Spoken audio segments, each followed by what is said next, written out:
Well, the riparian meadows here on our district are very important to our wildlife because we essentially don't have any open running water here. We can't make more land. We can't make more habitat. If these volunteers don't come and do this conservation work, it's not going to be here for our grandkids.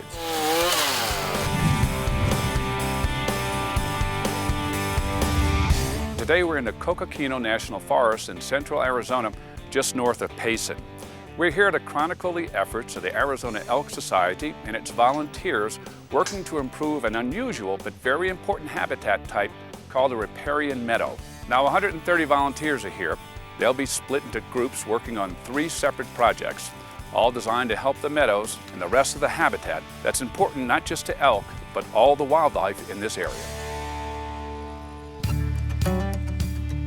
Our volunteer base today is organized by the Arizona Elk Society, who are mostly comprised of Arizona elk hunters. The purpose of this project is to take down fences that are no longer needed for livestock grazing operations. We're also thinning trees in meadows because trees use water, a lot more water than grass. We want to remove those trees so we have more riparian species growing there.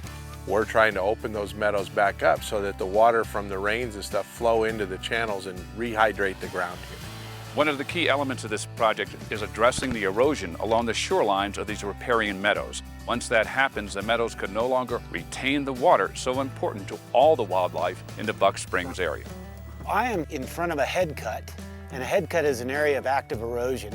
Erosion is eating into the meadow and reducing the ability of the meadow to store water. We're going to stack rocks and logs in the eroded areas to slow down the water flow and to stop the erosion.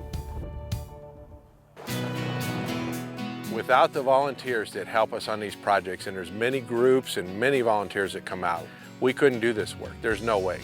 My home is in Hereford, Arizona. Hereford, Arizona is about 350 miles one way from where we're working today. So that means a 700-mile round trip, but it's extremely important that as hunters, we not only take, we give back. I'm here today for my Eagle project. We're removing barbed wire fencing that gets in the way of wildlife.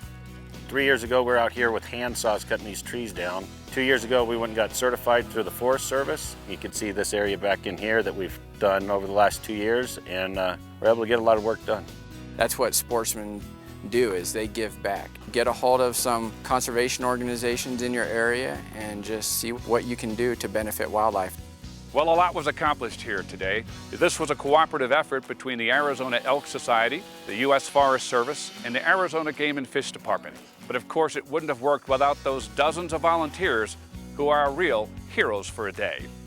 If you'd like to find out how you can help restore wildlife habitat in your area, go to fieldandstream.com, where you can learn more about these volunteer programs.